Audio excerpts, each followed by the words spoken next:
को देख के नमस्ते करेगी कंपनी, क्योंकि कंपनी अच्छा ये बता रहा बोतल चाहिए, तुमको पता कैसे चलता है? वहाँ पे देखने को मिली है, मुझे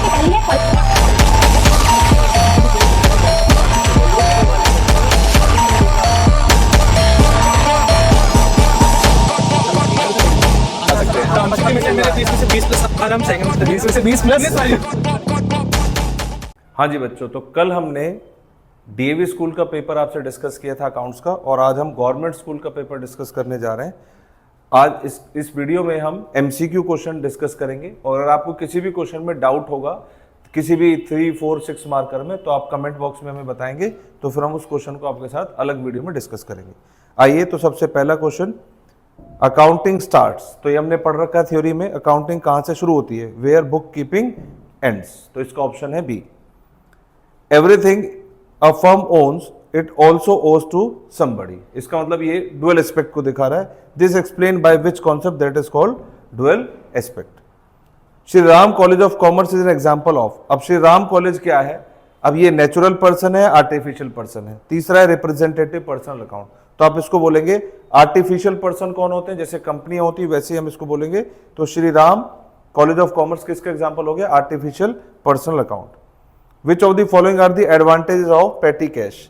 तो पेटी कैश क्या करती है? हमारी मेन कैश बुक में बहुत सारे से छोटे खर्चे होते हैं जो ऑफिस के खर्चे होते हैं, तो हम इसको रिकॉर्ड करते हैं। तो it save the time of the main cashier. Number 1, it helps in controlling the पेटी एक्सपेंस, क्योंकि ऑफिस के जो नॉर्मल खर्चे होंगे उससे अलग है पेटी कैश, तो आप इसको बोलते हैं हेल्प्स इन कंट्रोलिंग दी पेटी कैश। तो इसका ऑप्शन क्या हो गया? Option first and second, option A. Which of the following will be resulting effect of transaction commission receive in advance in accounting equation. तो अगर कमीशन मिला एडवांस में तो एंट्री क्या करोगे? Cash account debit to advance commission. और इसने पूछा इक्वेशन पे क्या फर्क पड़ेगा? तो हमारी कैश बढ़ गया तो मतलब इंक्रीज इन एसेट, और एडवांस कमीशन हमारा क्या है? लायबिलिटी, तो increase in liability, option B. Withdrawal of cash from bank for office use कहां पे रिकॉर्ड होगा? तो विड्रॉल ऑफ कैश, तो एंट्री क्या होगी?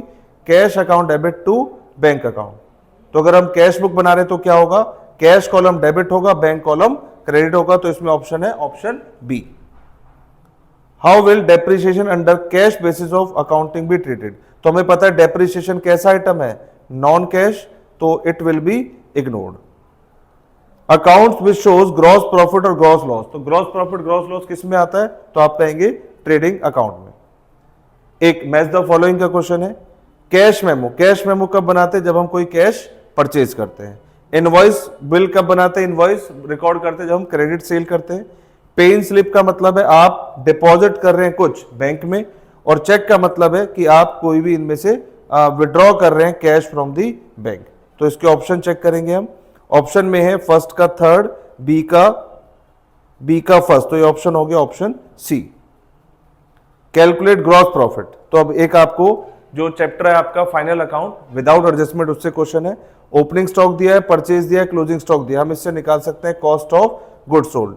960 प्लस 2720, ये हो गया 3680, और 3680 में से 680 हटा देंगे तो यह आ जाएगा 30 लाख। ग्रॉस प्रॉफिट बोला गया 30% ऑन कॉस्ट, तो इसका 30% निकाल देंगे तो ये हो जाएगा 9 लाख। तो हमारा ग्रॉस प्रॉफिट हो गया 9 lakh. Voucher is kept for evidence according to matching concept. Suspense account is an account in which the amount of difference in the trial balance is placed temporarily. तो ये बात क्या है? ट्रू है। Suspense account is open to avoid any delay in the preparation of final account. तो ये भी बात क्या है? ट्रू है, और ये इसकी करेक्ट एक्सप्लेनेशन है। Book value of an asset after 2 years of providing depreciation. तो ये क्वेश्चन हम करके गए थे, जो हमने एग्जाम्पल लिया था वो 3 साल वाला था, इसमें 2 साल है। तो 2 साल बाद किसी की बुक वैल्यू 89,100 है, तो इसको हम 2 साल के लिए 100/90 करेंगे। इसका मतलब ये 90% रिप्रेजेंट कर रहा है, और 2 साल के लिए, तो इसको सॉल्व करेंगे तो आंसर आएगा 1,10,000, option B. Closing stock given inside the trial balance is shown in. तो क्लोजिंग स्टॉक अगर आपको एडजस्टमेंट में दिया तो दो जगह रिकॉर्ड होता है। ये कहा दिया ट्रायल बैलेंस में, तो ये कहां जाएगा? Asset side of balance sheet.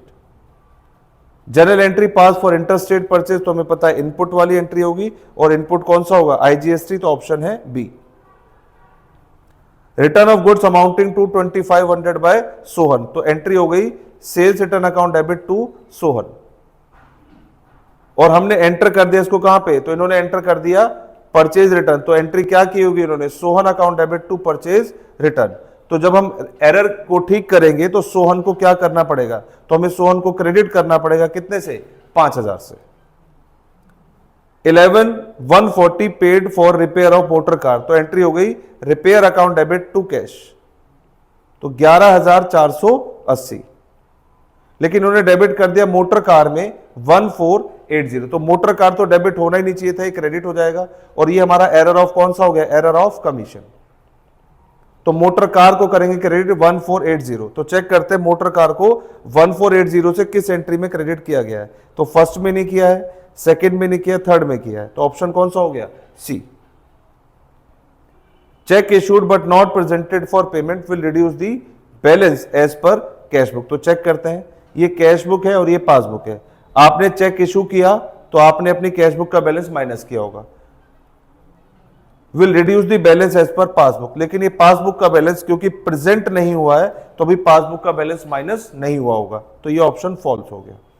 Check deposit into bank, आपने डिपॉजिट किया तो कैश बुक के बैलेंस को बढ़ाया होगा, बट नॉट कलेक्टेड, लेकिन पासबुक में भी प्लस नहीं हुआ है, तो बोल रहा है यहां पे will result in increasing the bank balance of cash book, तो कैश बुक का बैलेंस बढ़ गया होगा, तो ये ट्रू है, तो ऑप्शन हो गया only second true.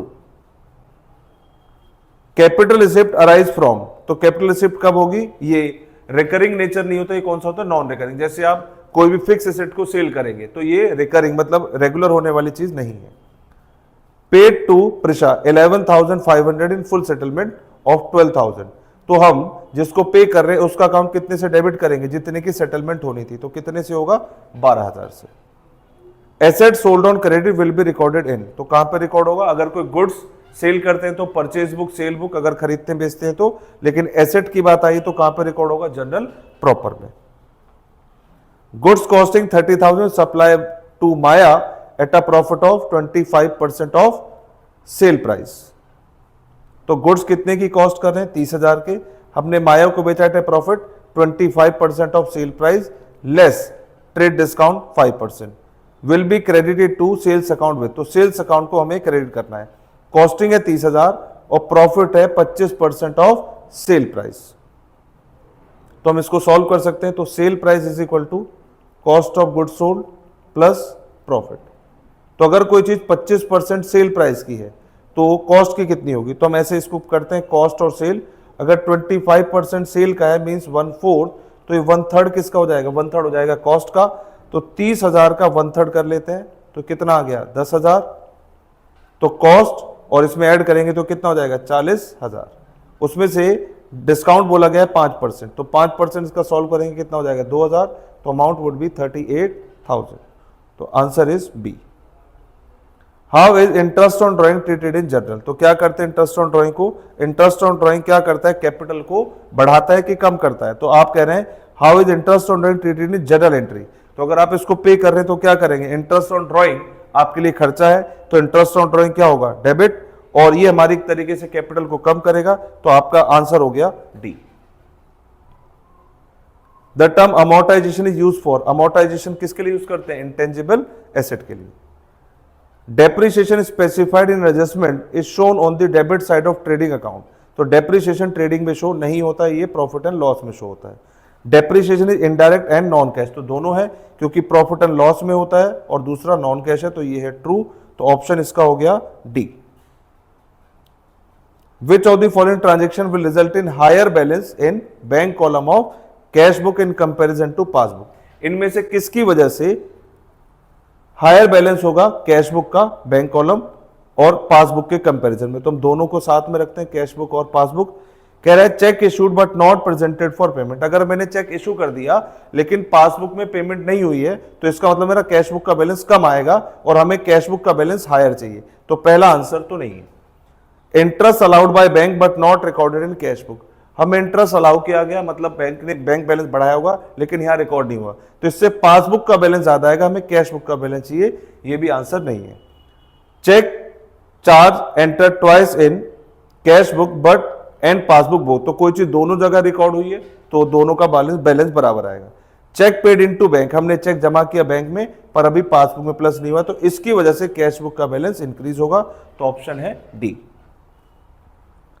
Balance of sales book is 90,000, तो हमें सेल्स बुक में बैलेंस दिया 90,000 और 3,000 रिकवर हुए डेटर से रिकवर हुए, तो हमने एंट्री की होगी cash account debit to debtor. तो कह रहा है what will be the balance in sales book, तो सेल्स बुक में तो वही बैलेंस रहेगा जो पहले था, तो आंसर है ए 90,000। तो यहां तक हमारे सारे एमसीक्यू आप अपने मैच कर सकते हैं। अगर आपकी कोई गलती है, कोई पॉइंट में कंफ्यूजन है, तो आप कमेंट करके पूछ सकते हैं। और अगर किसी बच्चे को किसी सब्जेक्टिव का 3, 4, 6 मार्कर का कोई भी क्वेश्चन डाउटफुल है, तो आप कमेंट करके बताएं, उसका सॉल्यूशन हम आपसे डिस्कस करेंगे। Thank you very much. और हम अगले पेपर के साथ, आप अगला पेपर किसी का अकाउंट्स का होगा तो वो पेपर हम डिस्कस करेंगे। Thank you very much.